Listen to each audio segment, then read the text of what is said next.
네, 황보선의 출발새 아침 3부 시작합니다. 자, 쏟아지는 뉴스 속 진짜 뉴스 밑줄을 그어보는 관전 포인트, 제대로 된 관전 포인트를 짚어보는 시간입니다. 자, 뉴스를 보는 또 다른 시선, 박원석의 밑줄 코너입니다. 박원석 전 정의당 의원과 함께합니다. 전화로 함께합니다. 안녕하십니까? 네, 안녕하세요. 네. 자, 오늘 첫 번째 밑줄 그어볼 뉴스는 최강욱 열린민주당 대표 1심 선고가 이제 이번 주 목요일에 있죠? 그렇습니다. 네. 예.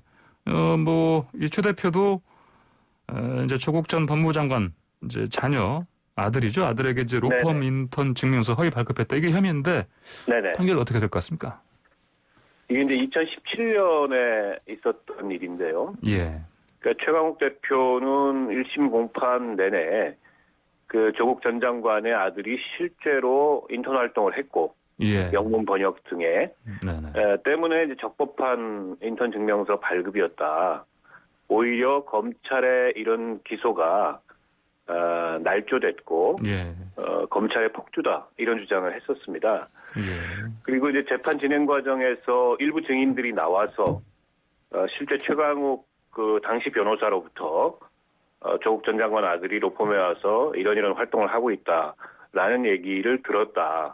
예. 라는 증언들도 있었으나 뭐 검찰은 그에 대해서 일관되게 조작됐다. 인턴 활동을 하는 사실이 없다라고 예. 맞서고 있어서 과연 실제 인턴 활동이 있었는지 이가 가장 핵심적인 쟁점이 될 것 같고 예. 아마 그에 대해서 뭐 검찰이 여러 가지 반대 증거를 수집하지 않았을까 싶고 예. 재판부가 어떤 판결을 내리는가가 관건이 아닐까 싶은데요. 예.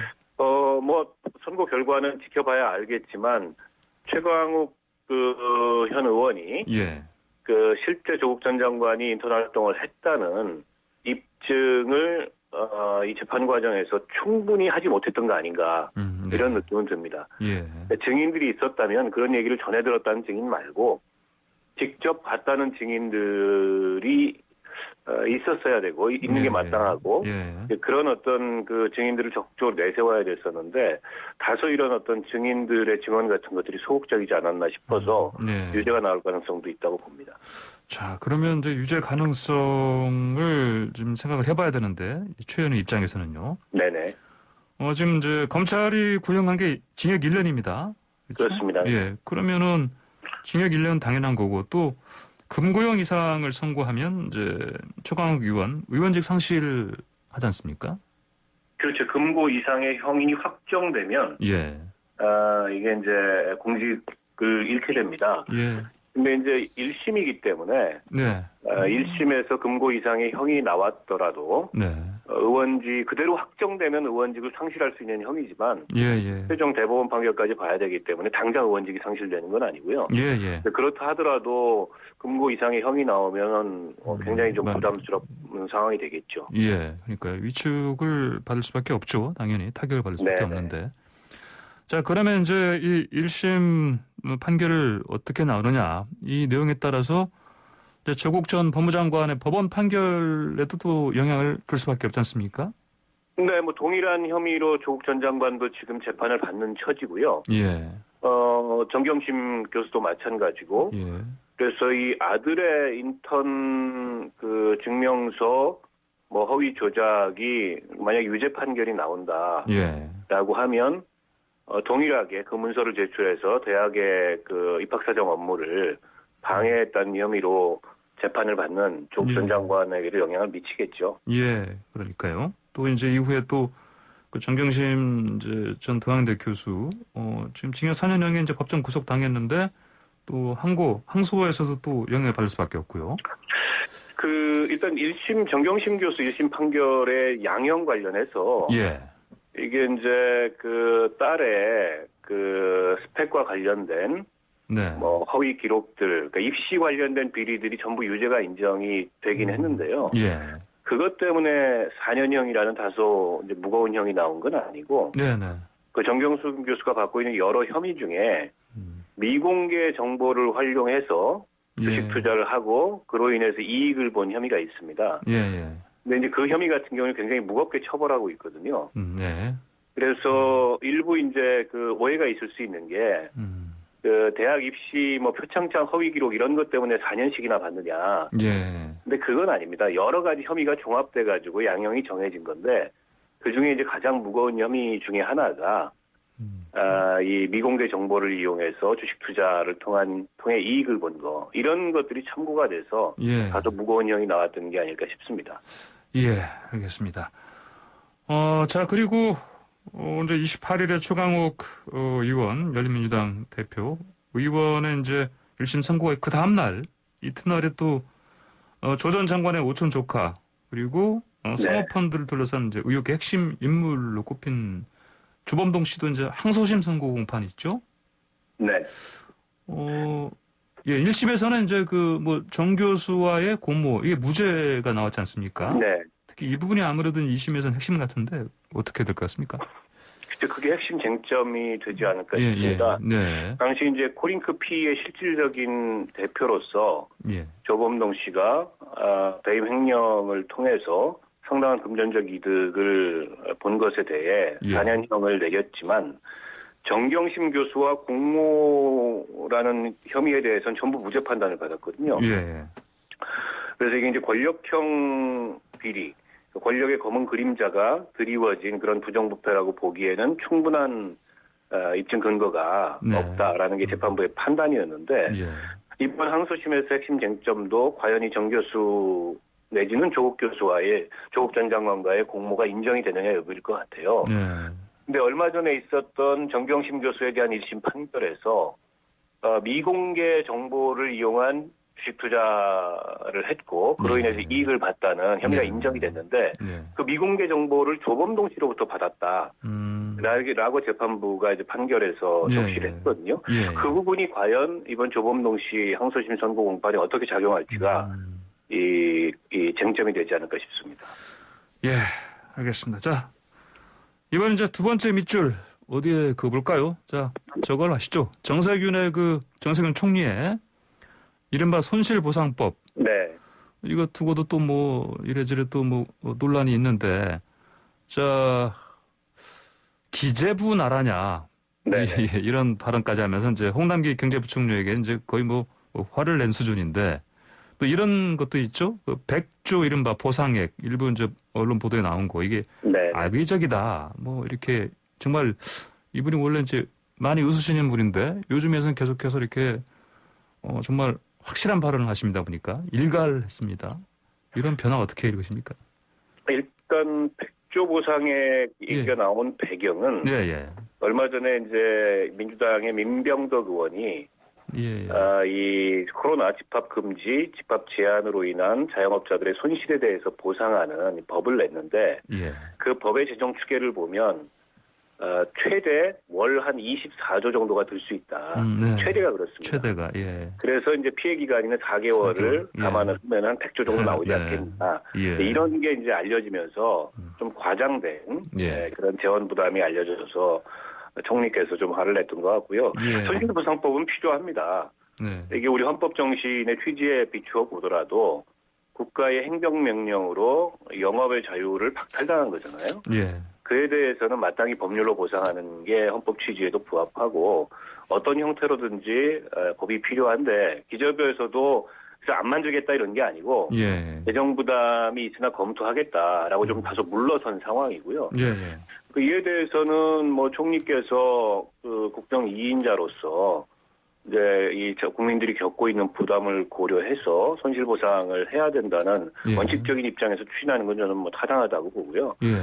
그 과정에서 다소 이제 기재부하고 마찰도 있고 또 당내 여러 입장들하고 좀 다른 그런 얘기도 나오고 있는데 저는 뭐 충분히 총리로서 지금 시점에 할 수 있는 일이고 또 해야 될 일이라고 봅니다. 예.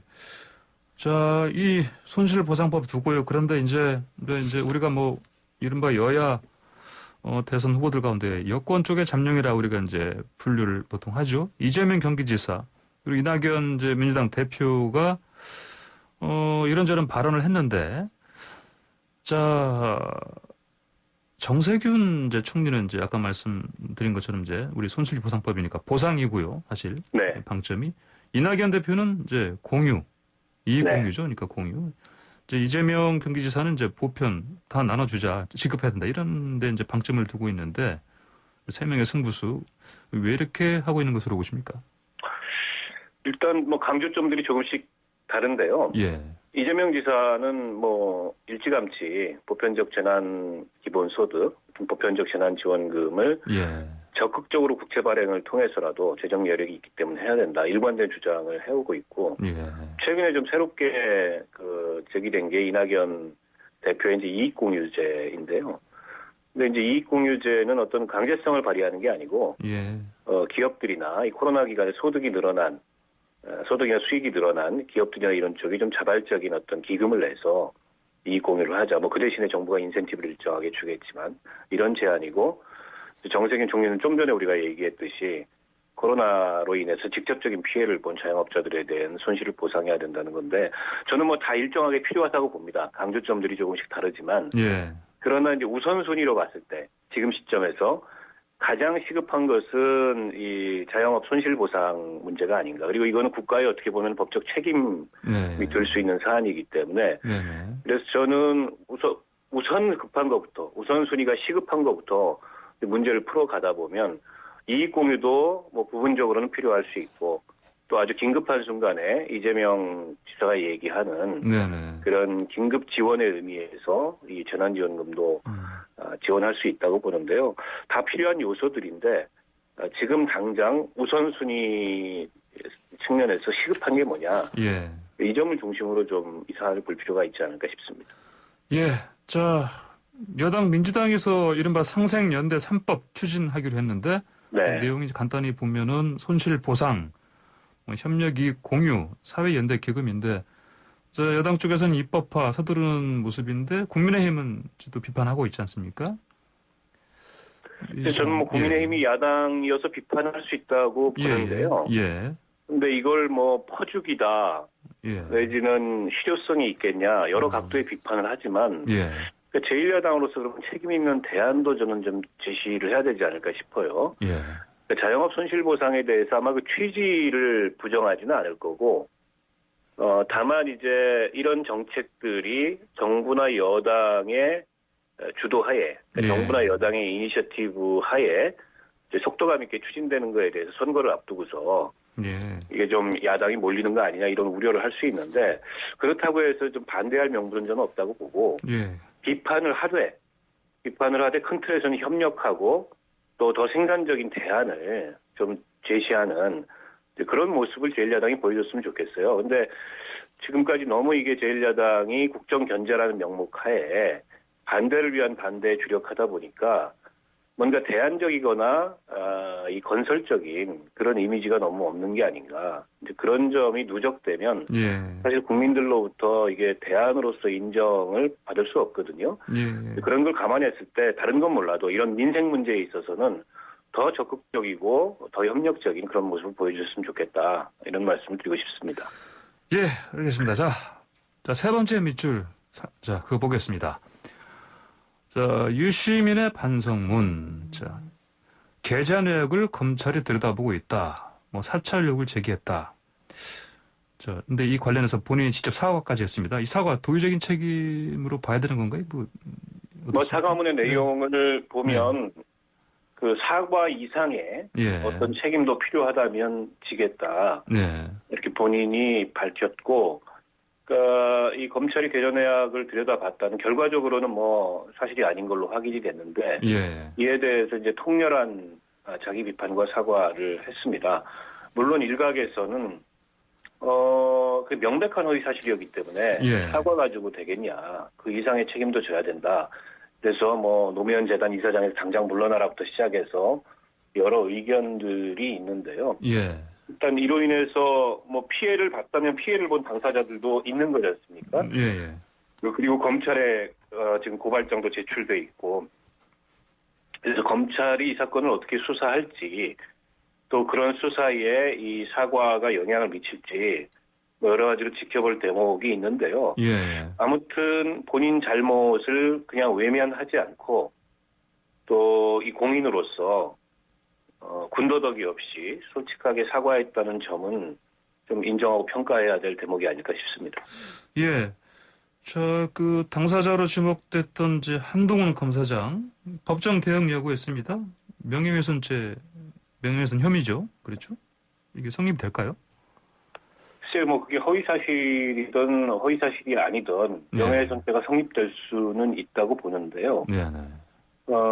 다만 이제 과연 이 수사가 어느 정도까지 진행이 될지, 예. 또 그 수사가 계속 진행이 되는 게 한동훈 검사장 입장에서 꼭 이게 본인에게 유리하기만 한 것인지 예. 여러 가지 생각해봐야 될 대목이 있을 텐데요. 어쨌든 검찰에 고발장이 제출이 됐고, 그리고 예. 당사자인 한동훈 검사장이, 관련 당사자인 한동훈 검사장이 그 법률적 책임을 지우겠다는 의사가 분명히 있다면 예. 저는 뭐 수사는 진행이 될 거라고 봅니다. 예. 결론은 뭐 어떻게 나올지 예단할 수 없지만, 그래서 아마 유 전 장관이 그러니까 사과뿐만이 아니고 검찰에 출석해야 되는 예. 그런 상황이 조만간 빚어질 수도 있겠다, 이렇게 봅니다. 예, 그러니까요. 이제 이게 유 이사장이 수사 과정에서 사찰이 있었다고 이제 어떤 믿을 만큼의 증거 이걸 내놓지 못하면 사실 수사받고 기소될 가능성도 우리가 배제할 수 없는 상황으로 봐야 되겠습니다. 그렇죠. 그런 의심에 예.